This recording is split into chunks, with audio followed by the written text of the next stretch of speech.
Montana Territory, September 1874. The wind howled low across the open basin as the sun dipped behind the peaks, casting long shadows across the dry grass. Nathaniel Crowder had just finished splitting the last of the firewood when the wagon creaked up his long dirt lane, wheels groaning, mule looking half-starved. He narrowed his eyes at the single figure driving, a woman, and beside her, bundled in a threadbare quilt, a child who was far too still. Nathaniel set down the axe and walked toward the fence. The woman pulled the mule up just shy of his corral, her face pale, hair-wind tangled under a frayed bonnet. She looked worn down to bare edges. "Evenin'," she rasped, voice raw from dust and worry. "I need help." Nathaniel didn't move. "What kind of help, my son?" she said, glancing at the boy. "He's burning up. We've been riding near a week. He's gotten worse." Nathaniel scanned the wagon. No husband, no trunk, just one satchel and a child no older than 5. He looked back at her face sharp with fear but proud. "I ain't askin' for charity," she added quickly. "I can work. I just need somewhere warm. I need him to live." Nathaniel's throat tightened. He hadn't had anyone step foot on this land in 2 years, not since Caroline died. "What's your name?" he asked. "Georgia," she said. "Georgia Prescott." "And this is my boy, Nolan." He opened the gate. "Come on, I got a spare room." Georgia's eyes filled with tears, but she held them back. "Thank you." Nathaniel helped her down, then lifted Nolan gently into his arms. The boy was flushed and limp, sweat dampening his brow. Nathaniel's heart twisted hard in his chest. He remembered that fevered weight. He remembered holding his daughter like this long before she passed. Inside, the cabin smelled of pine and tobacco. It was clean, orderly, and quiet. Nathaniel carried Nolan to the back room, laying him on the bed he hadn't used since his brother visited last spring. Georgia followed, her hands trembling as she pulled off her gloves. "He started coughing 2 days ago. Bad. Then the fever came. I gave him willow bark, but—" "Let me get some water boiling," Nathaniel said, already moving. By nightfall, Nolan was resting easier, his cheeks still flushed but not fire-hot. Georgia sat beside him, brushing his damp curls back, her face soft with relief. Nathaniel brought her a mug of weak coffee. "Thank you," she whispered again. "You got family out here?" he asked, leaning against the doorframe. "No, just letters from someone in Helena, said there was work. But when I got there, the job was gone. No one would take a woman with a child." Nathaniel nodded slowly. "That sounds about right." "I had nowhere else to go," she said, looking at him. "I saw your place off the road, figured it was better than freezing in the hills." "You guessed right," he said. "This land gets mean after dark." They were quiet for a moment. Nolan stirred but did not wake. Nathaniel glanced at the boy, then back at her. "You can stay," he said. Georgia blinked. "I do not expect. I ain't offering out of kindness," he cut in gently. "I have no one else here. House is too quiet, got more food than I can eat. And you," he met her eyes. "You need somewhere safe." She looked down at her hands, then nodded. "All right." The next morning brought frost across the windows and a better color to Nolan's cheeks. Georgia fed him broth while Nathaniel went out to tend the animals. He kept glancing toward the house, wondering how quickly he had gotten used to hearing footsteps other than his own. By the 3rd day, Nolan was sitting up, sleepy but smiling. Georgia moved through the cabin like she had always belonged there. She swept the floors, boiled the coffee, even repaired one of the shirts Nathaniel had long given up on. "You do not have to do all that," he said, watching her from the porch. "I know," she replied, "but I want to. You gave us this roof." He had no answer to that. Every time she smiled, something in him cracked open just a little more. That night, after Nolan fell asleep curled beside the fire, Georgia stepped out onto the porch. Nathaniel was there, sitting slow with a cup of whiskey. She leaned on the railing beside him. "You lost someone too." He didn't look at her. "Wife and daughter, 2 winters ago. Fever took them both in 4 days. Georgia was quiet for a long while, then she reached over and placed her hand over his. "I am sorry," she said. Her touch was warm, steady. Nathaniel turned his hand under hers, fingers curling slow around her own. "Me too." The days passed, cooler, then colder. Nolan recovered fully and started trailing after Nathaniel like a pup, asking about horses and fence posts and hawks overhead. Georgia laughed more, a sound that filled the cabin in a way that made Nathaniel's chest ache. He realized he was waiting each morning just to see her eyes. He found excuses to linger near her when she cooked, when she sat reading beside the fire. She watched him too, with quiet attention and something deeper he did not dare name yet. One evening, while Nolan slept in the loft, Georgia and Nathaniel sat near the hearth. The fire crackled low, her hands were wrapped around a mug and her knees touched his. "I never thought I would feel safe again," she said. He looked at her softly. "You are," she turned to him then, eyes full of something bright and quiet. "You make it feel that way." Nathaniel reached up, brushing a strand of hair from her cheek. She did not move away. "Georgia," he whispered. "Yes, I like you here," her lips parted, heart racing in her chest. "I like being here," he leaned in. She met him there. Their kiss was slow and real, nothing rushed. Just two people finding warmth again after too long in the cold. And for the first time in 2 years, Nathaniel felt like he was home. The first snow came quietly, dusting the ridgeline before sunrise. Nathaniel had been up since before the light, breaking ice from the trough and checking the barn roof for leaks.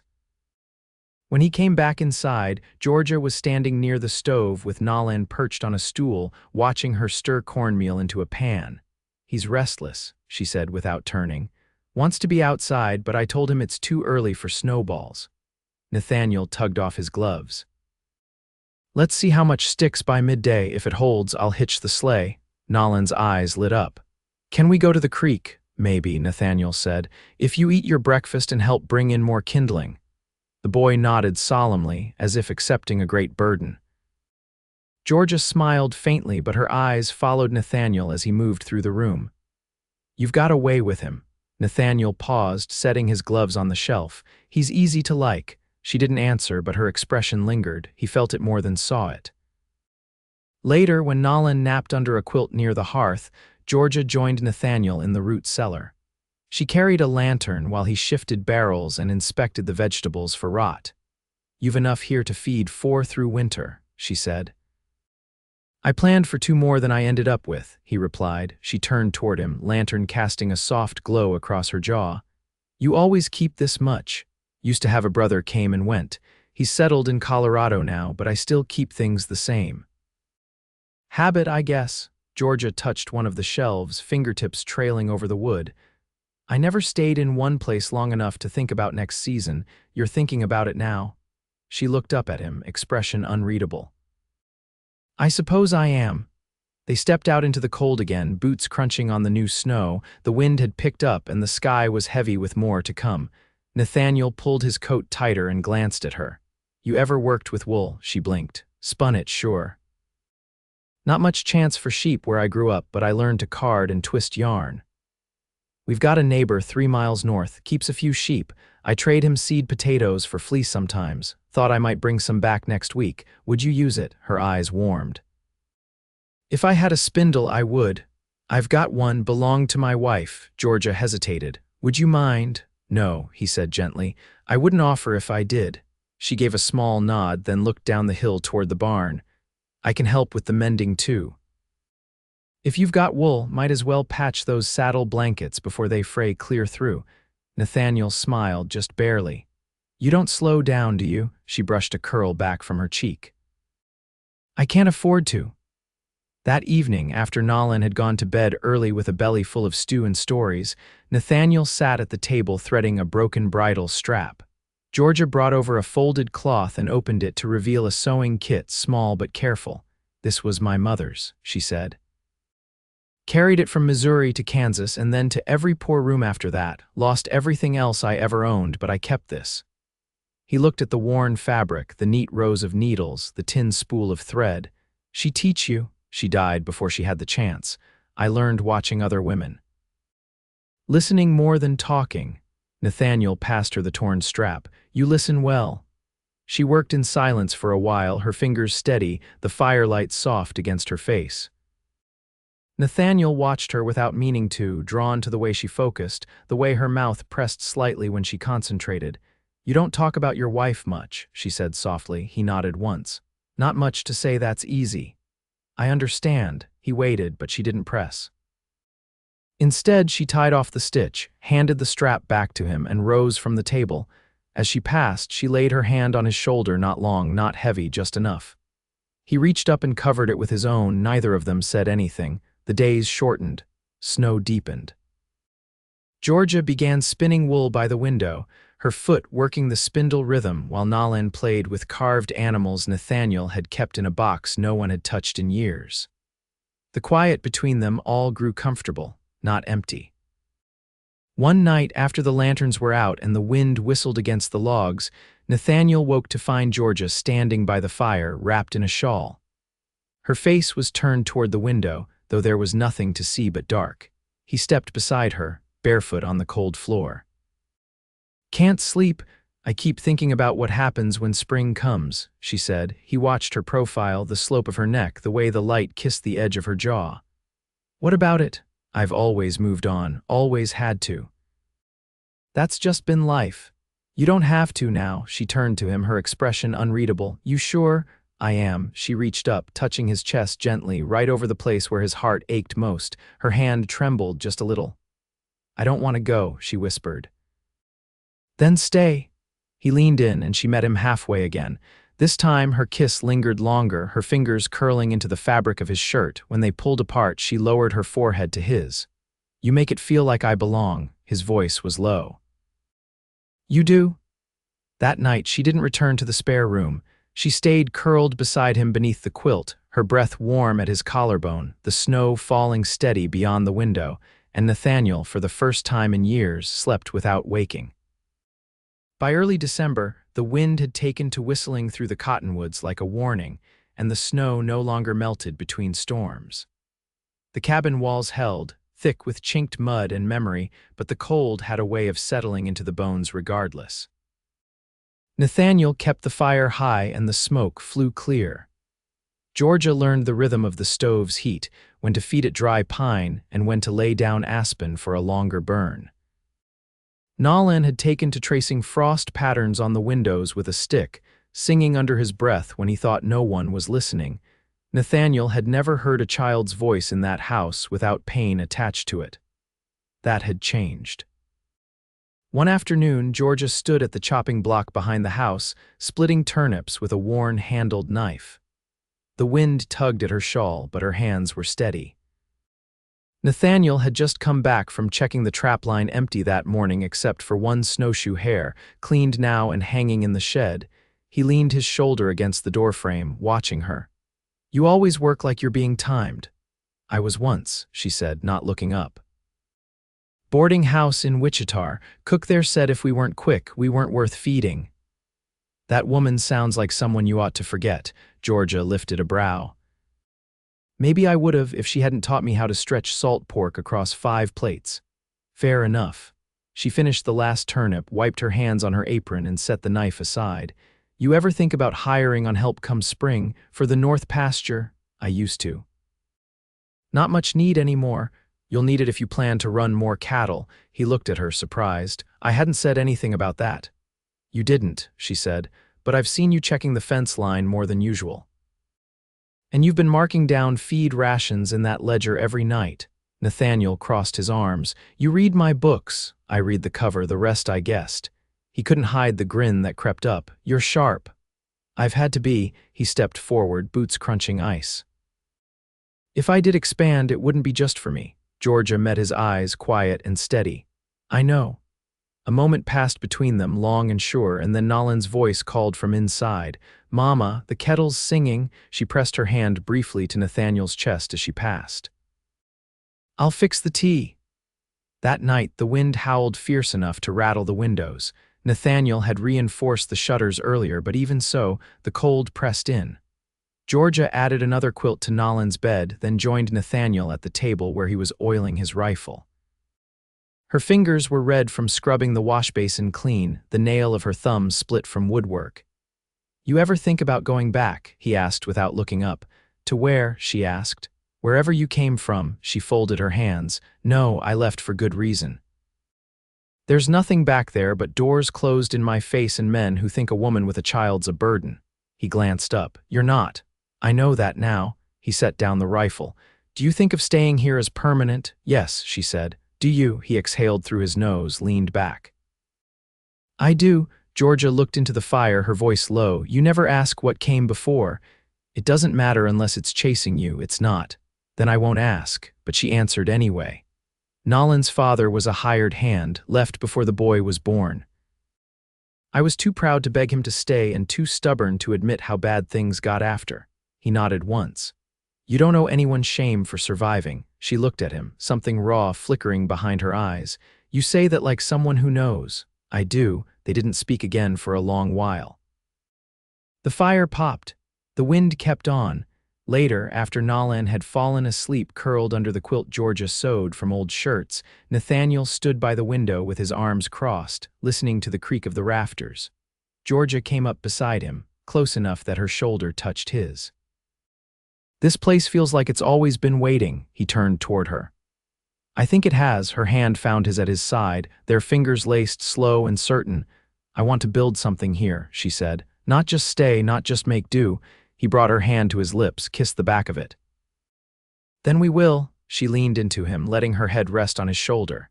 You really mean that? I do. The wind pressed against the cabin, but inside it was warm, whole.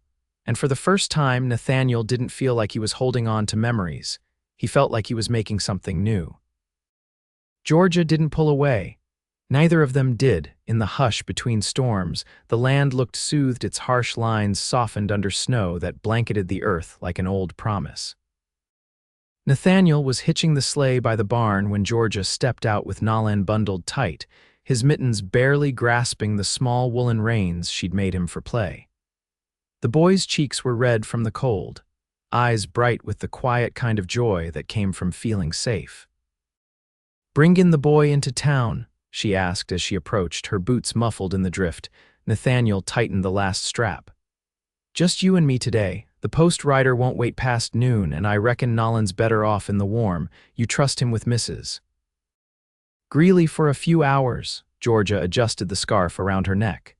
She's stern but kind. He listens to her better than he does me. Nathaniel helped her into the sleigh, brushing a fleck of snow from her shoulder without meaning to. That's 'cause she threatens him with boiled cabbage. She laughed under her breath, then settled close beside him as they set off, the sleigh gliding smooth over packed snow. The road twisted through bare trees, the sun pale above them, and the silence between them was easy, not the kind that came from not knowing what to say, but from already understanding. As they rode, Georgia leaned forward slightly, watching the trees pass. I've been thinking about spring plantings. He raised a brow. Already? I saw those seed jars in the loft. You have barley and beans enough to spare. I was wondering if you'd mind me taking a patch near the south fence. Wouldn't mind a bit, he said. So long as I get first taste of what comes up. Only fair, she said, glancing at him. I've never had land of my own. Even a corner of it feels different, like something solid under me. You've got a place here, Georgia, he said, quiet but sure. Not just a patch. She didn't answer then, but she looked away with a softness in her eyes that said she'd heard it deep. At the post station, the sleigh pulled up beside the low wooden structure, smoke curling from its chimney. Nathaniel helped Georgia down, his hand lingering a heartbeat longer than needed. Inside, the air smelled of oilskin and old pine. She stepped to the counter while Nathaniel sorted the parcels that had come in, mostly tools and salt blocks. The clerk handed Georgia a letter, yellowed and creased. She unfolded it slowly, reading with her brow furrowed. Nathaniel watched her from the side, catching the way her shoulders tensed. Bad news, he asked. She folded the letter again, slipping it into her coat. My sister wrote, first time in 2 years. He waited. She's in Bismarck now. Married a cattle trader, says they've done well. She heard I was out this way and says there's room if I want to come. Do you? Georgia looked at him then, steady. No. But it pulled something in me, hearing her voice on the page. She part of the life you left behind. She wasn't part of the leaving, but she never came looking either. Nathaniel nodded, not asking more. On the ride back, she sat closer than before. The sun dipped lower and the air sharpened. When they passed the ridge where the cottonwoods grew thick, Georgia pointed. There's a spot down there that gets the last light. I walked past it last week, looking for pine cones with Nolan. Nathaniel turned the reins slightly. Want to see it again? They guided the sleigh off the main trail, down toward the clearing she spoke of. Snow clung to the low branches, and the light, just as she'd said, settled golden on the patch of ground like a benediction. He helped her down again, and they stood in the quiet, breath rising in clouds. I thought about planting flowers here, she said softly, something that'll hold through June. He looked out over the pale stretch of land. She would have liked that. Georgia stepped closer. You don't talk about her much, but I know she's still here, in the way you move through this place, in what you keep and what you don't. Nathaniel's voice came low. She was kind, gentle in ways I didn't know how to be. I failed her near the end. Couldn't get help in time. You didn't fail her, Georgia said. You loved her, and you survived the grief. He turned, met her eyes, still learning how, and I'm learning how to let someone in again. Their hands found each other in the fading light, no rush, no hesitation. Her fingers were cold, but her grip was certain. That evening, back at the cabin, Nolan sat near the fire, humming to himself and shaping wax into small animals with the stub of an old candle. Georgia moved through the kitchen with calm purpose, her apron dusted with flour. Nathaniel watched her from the doorway, one arm resting against the frame, his expression unreadable but full. She looked up. You're staring. Can't help it. Her mouth curved slightly, not quite a smile, but close. You've changed, so have you. Is it strange? She asked. Letting it happen? No, he said. It feels like coming in from the cold. Later, when the hearth had burned low and Nolan was asleep under the quilt Georgia had sewn from shirts Nathaniel once couldn't bear to part with, they sat by the fire, close and quiet. She leaned into him, her head against his shoulder. I want more than surviving. He rested his cheek atop her hair. Then let's build something that lasts. And there, with the wind softened and the fire casting long shadows, they sat, two people no longer waiting for life to begin again, but already living it. The creek thawed in late March, its ice breaking apart with a sound like distant thunder. Georgia stood near the edge, her skirts lifted enough to keep the hem from soaking, watching the water rush past. She held a small bundle wrapped in muslin wild onion bulbs she dug that morning from the southern slope, where the sun touched first. Nolan played a few yards behind her, stacking smooth stones into careful towers beneath the cottonwoods. Nathaniel approached with a spade over one shoulder and a coil of rope in hand. Got the fence line cleared. The birch that fell didn't take out more than a post. She shielded her eyes from the sun to look up at him. You going to reset it today, tomorrow, ground still soft. Thought I'd take the rest of the light and help you with that patch you marked. Georgia nodded. I'd like that. The bulbs should take if we move the rocks off first. It's dry enough now. He studied her face. You look like you've slept. I have, she said. Full nights, too. They worked side by side until the sun bent low behind the hills. Nathaniel loosened the soil with the spade while Georgia cleared rocks and set them in a neat line. Nolan helped where he could, mostly handing over small stones with great ceremony.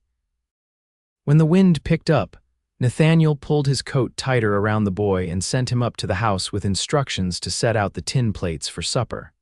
As the boy climbed the path, Georgia straightened and wiped her hands on her apron. He doesn't flinch anymore, not at loud noises, not when someone raises their voice. He looks forward to the day. Nathaniel leaned on the spade. He's got reason now. She studied the darkening sky. I've been waiting for the other shoe to fall for so long. I forgot what it felt like just to be steady. You don't have to wait anymore, she turned to him. And you've stopped looking back, he answered without pause. I still remember. But that's different than living there. They walked back to the cabin together, boots crunching through thawed dirt and leftover snow. Inside, Nolan had lined up the plates just as asked, and Georgia smiled without a word as she ladled out the stew Nathaniel had started earlier that morning. They ate with the windows cracked, letting in the early spring air. Afterward, Georgia washed the dishes while Nathaniel dried them. Nolan sat at the table drawing shapes in the fog left behind on the glass panes. That night, after the boy had fallen asleep with his hands still curled around a carved wooden rabbit, Georgia stepped onto the porch, her shawl wrapped tight. Nathaniel followed after a while, 2 mugs of chicory in hand. He passed one to her, then leaned against the post. "I was thinking," he said, "we ought to register this land in both our names." She lowered the mug. "You do that. I want this place to be yours as much as mine, not just in spirit." Georgia stared out toward the dark trees. "You mean it?" "I do." She looked at him, her voice quiet. "You're not one for many words." "No," he said, "but I've waited a long time to say the right ones." She took a breath, slow and deep. "I want to be your wife, Nathaniel." He set the mug down. "I was going to ask," he said, "but you've saved me the trouble." She laughed, soft and full. "Then we understand each other." "I reckon we do." They kissed under the stars, the chill air forgotten between them. His hands held her waist like he'd never let go. She leaned into him with trust that had taken a winter to build, and not a day had been wasted. They married in April, under a sky clear enough to see the far-off peaks. Mrs. Greeley stitched a blue ribbon into Georgia's hem, and Nolan carried 2 wildflowers crushed between his palms, which he insisted were enough of a bouquet. Nathaniel wore his father's watch chain and a clean shirt Georgia had sewn herself. The preacher came from 2 valleys over, and the vows were spoken with the steadiness of people who knew exactly what they were choosing. By early summer, the garden stood green and tall beside the house. Nolan ran barefoot through the rows, chasing grasshoppers, his laughter echoing between the hills. Georgia hung sheets in the sun and called out for him to mind the bean poles. Nathaniel rode the fence line at dusk, but always came home before dark, the lantern in the window waiting. The house no longer echoed. Georgia kept her sewing basket near the hearth, adding lace to pillowcases and mending what little wore thin. Nathaniel built a second coop for hens and whittled a cradle for the child they hoped might come, though they spoke of it softly, without rush or expectation. They slept each night with the windows open, the air full of birdsong and new grass. In the quiet moments before dawn, Georgia would reach across the mattress and find his hand, and he would always be there, fingers curling into hers like a promise renewed. Nothing about their days was grand. But they were good, honest, full, and when the wind moved through the cottonwoods, it no longer sounded like morning, it sounded like home.